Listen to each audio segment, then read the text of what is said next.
Hey y'all, and welcome back to my channel.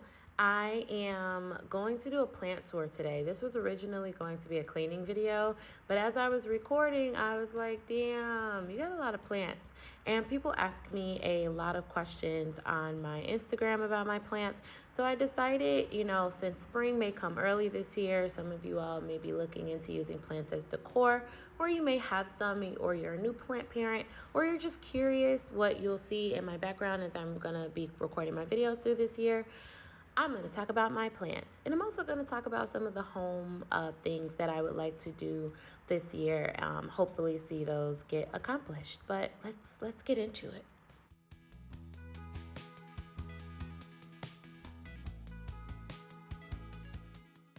I currently own roughly about 50 plants. I want to say, yeah, I roughly have about 50 plants. They range from tropical to succulents. I even have two rare plants that I have not killed yet.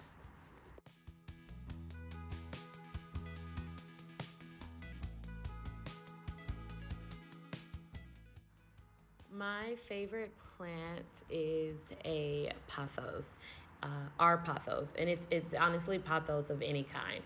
I have like 5 different species of pothos, and I really enjoy them because they're easy to propagate, so I can make more plants when I want to. They honestly are very durable plants. I know people usually talk about the snake plants or ZZ plants as being very hardy plants, but I've had just such great luck with pothos. And they also show you that they're doing really well, and they show you that they're thriving. So they talk to you in a sort. So when it needs water, it's droopy. When it's vibrant and full and luscious, it shows up that way. I also enjoy viney plants, so plants that tend to hang, and those have been by far the plant that I've had the most amount of fun with.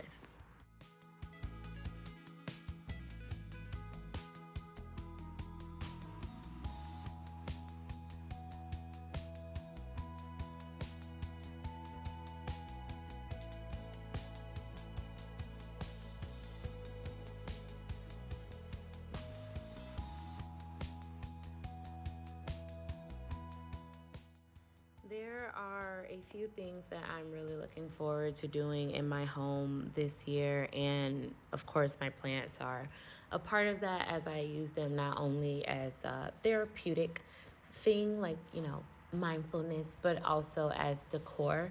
I have hooks all in my living room, and I'm really excited to make a plant canopy. And I'm just really excited to see how that's going to turn out. And then I also have little squares in my living room table that I am going to propagate a bunch of pothos and then put them underneath that glass. And hopefully I'll be able to take you all on that journey. I've been in my place for a little over a year, and I try not to get discouraged on social media in the whole like rushing to decorate your place kind of thing. It takes time, and I'm trying to just allow myself to take that time. I plan on repainting the borders around the windows in my living room because I painted my living room myself. It was a decent job. Decent. Definitely got to go back over some things. I want to replace the covers for the outlets and the lights in my home, do my son's bedroom and my son's bathroom this year, as my son's bathroom is also the guest room. So those are some things that I'm looking forward to doing this year, and hopefully I can document it, and I really just hope it comes out really well.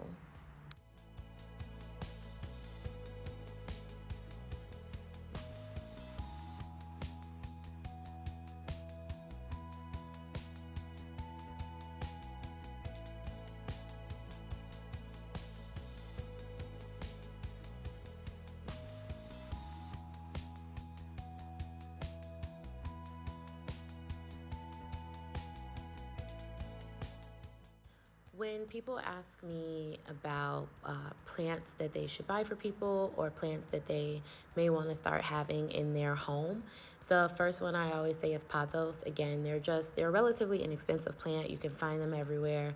They're really easy to propagate.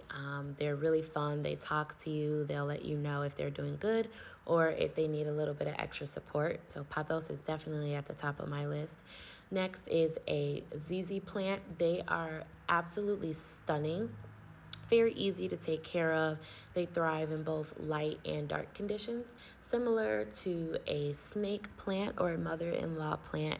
Also does the same thing. I have two of a ZZ plant and two of a snake plant in my home, and they're just really, really easy to take care of and very easy for first-time parents, and I highly suggest them. They're also pretty inexpensive.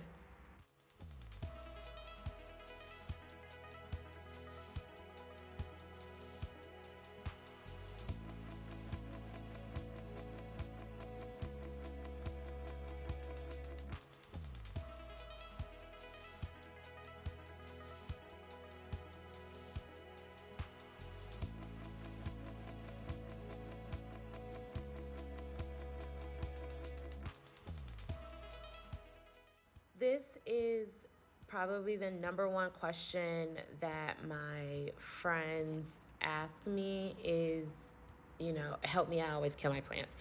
And I kid you not, it always comes down to two things. I guarantee it. You're either overwatering your plants or you are underwatering your plants.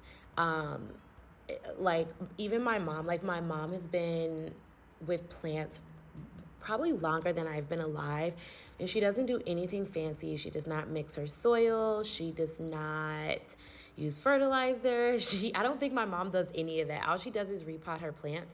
But a lot of plant care comes down to understanding what your plant needs. So sometimes the sun is too bright where I put my plants and then I have to move them so that they're not getting scorched. And then when I move them, they need less water, whereas before, because the sun was right there beaming on them, they needed more water. So it's just a lot of checking what your plant needs at any given time. But I guarantee that if you're noticing that you keep killing plants, you're probably giving it too much love or not enough love. I water my plants maybe like once a week, some of them once every 2 weeks, maybe. Depends, again, it just depends on the plant. And some of them I will water once, maybe like a month, and just give it like a really good water. But you can do it. It just, buy the plant, check the soil. And if the soil is dry, like it's crumbling off your fingertips, give it some water. If it's moist, then don't give it any water and rinse and repeat.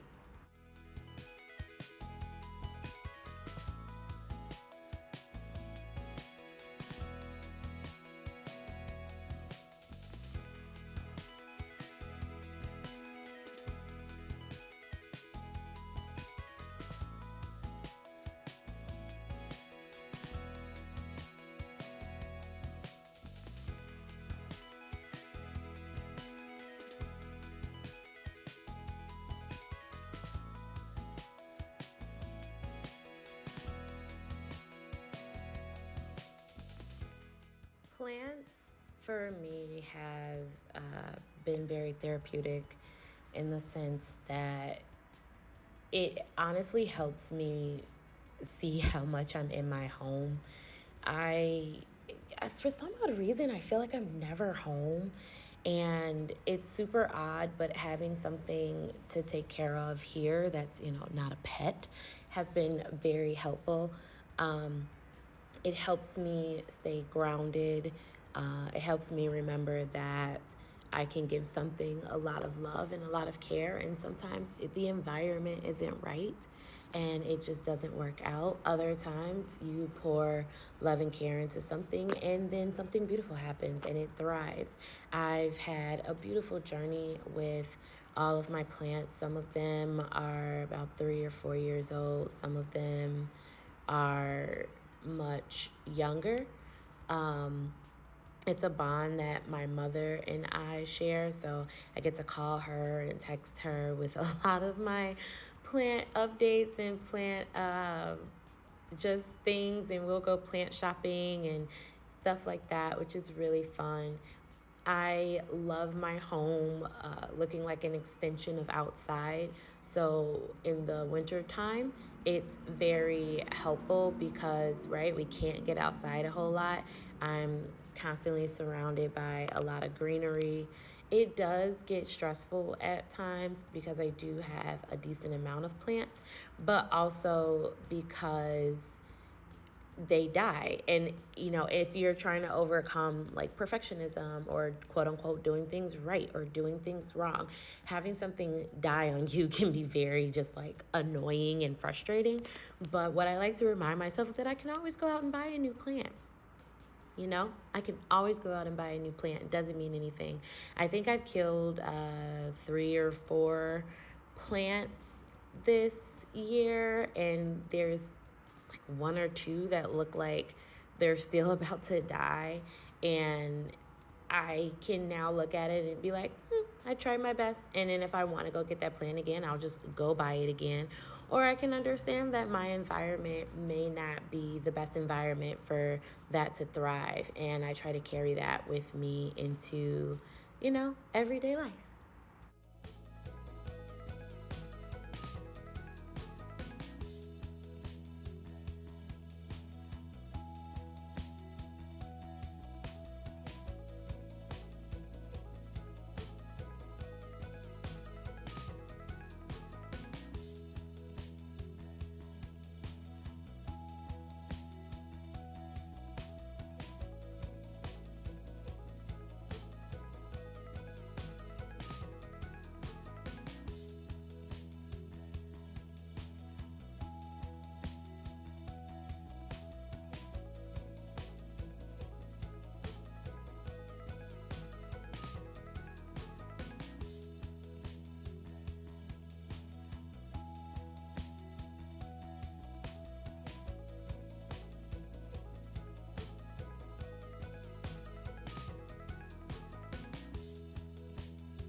I have a few methods that I water all my plants. First of all, any surface or any place that I have that has a faucet, plants are getting stuff there so that I can water them. I have a 2 bedroom, 2 bath. So I typically take all of my plants to my bathtub, as many that can fit. And they're all on different watering schedules. So like one week it'll be all of my really big plants, and then another week it'll be all of like my very small plants. And that's been working so far. I put them all into my bathtub so that I can give them a really, really nice watering, get all of their leaves and their foliage, and make sure that they're just really getting a nice little wash down. For plants that I have a little plastic like dish thing. I cannot talk today and I don't remember what they're called. I just put those underneath any planters that have a drainage hole, and I water them that way. Oh, the plastic catch, it's like a catch tray and it catches the water, and that way I'm not really making a mess all over my floors. So as you can see, these are all of my really big plants, and like I said, I just water them in there. I also water some in my kitchen sink. Again, I use like the plastic catch-all tray to water other ones that may have drainage holes in there. I am not the best plant parent. I do have plants that are in pots that don't have drainage holes. And the reason why you don't always want that is because the drainage holes help like make sure that the water is getting all the way through, because your plant sitting in stagnant water isn't great. but they've been fine. They're not dead. So we're going to keep rocking with it. Maybe I'll change them all this spring and this summer, but I'm not for sure. But this is typically what I do, and then I leave them in there as I clean the rest of the house so that they can drain really well and dry off a little bit before I move them back into their homes.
And that is all. I hope I answered some questions that you all have always wanted to know or have asked people. Those are just some questions that my friends tend to ask me on Instagram when they realize that I have a lot of plants.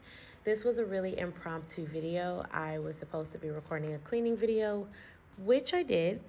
But then I was like, let me try something new and just put up a little bit more about myself on here as I'm trying to make this page my own, right? I hope you all enjoyed this video. If you have any questions about plants, feel free to ask me. I don't know a whole lot, but I don't mind sharing what I know. But overall, I just hope you all had a nice, relaxing time watching me water my plants.